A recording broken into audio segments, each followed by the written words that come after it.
Thanks. Let's get here. Taoiseach, last night, as we're all aware, ideas emerged in a presentation of non-papers, or as I would suggest, probably nonsense papers at the moment.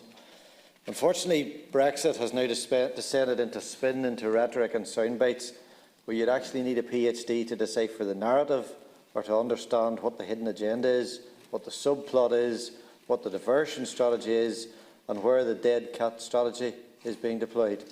A strategy where, rather than address the issue in the question, political leaders reference something completely obscure and unconnected to the topic of conversation in order to divert attention.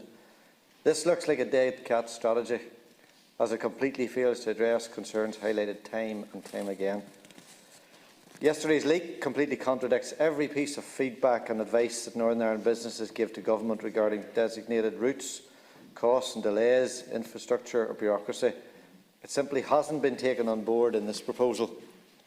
And if I could quote Angela McGowan, Director of the Confederation of British Industry in Northern Ireland today, who says, and I quote, "Such proposals are an absolute disgrace, suggesting UK government doesn't take Northern Ireland's economy or peace process seriously.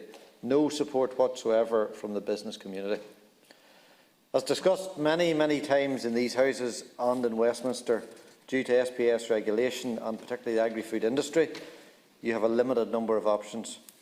Either you ensure that there is no regulatory divergence on either side of a border, or where you don't need to carry out checks, or you check 100% of the vehicles and trucks crossing that border. But I think, Taoiseach, this actually demonstrates something more sinister.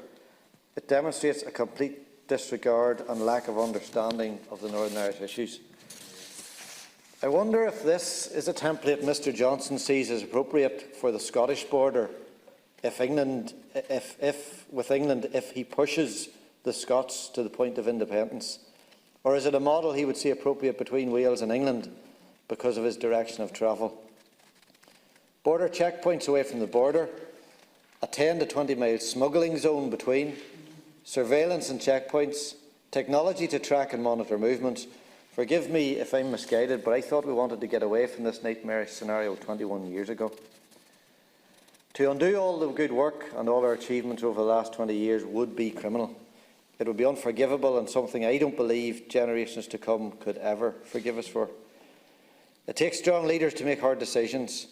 It takes stronger leaders to admit they had got it wrong and that they're maybe misguided. I believe that there's enough good people in Westminster and, as referenced in your comments, in Northern Ireland with the civil servants, that see this car crash coming. I believe they will endeavour to stop the UK falling off this cliff. I think the thing that's important to remember is Parliament is sovereign and must take control.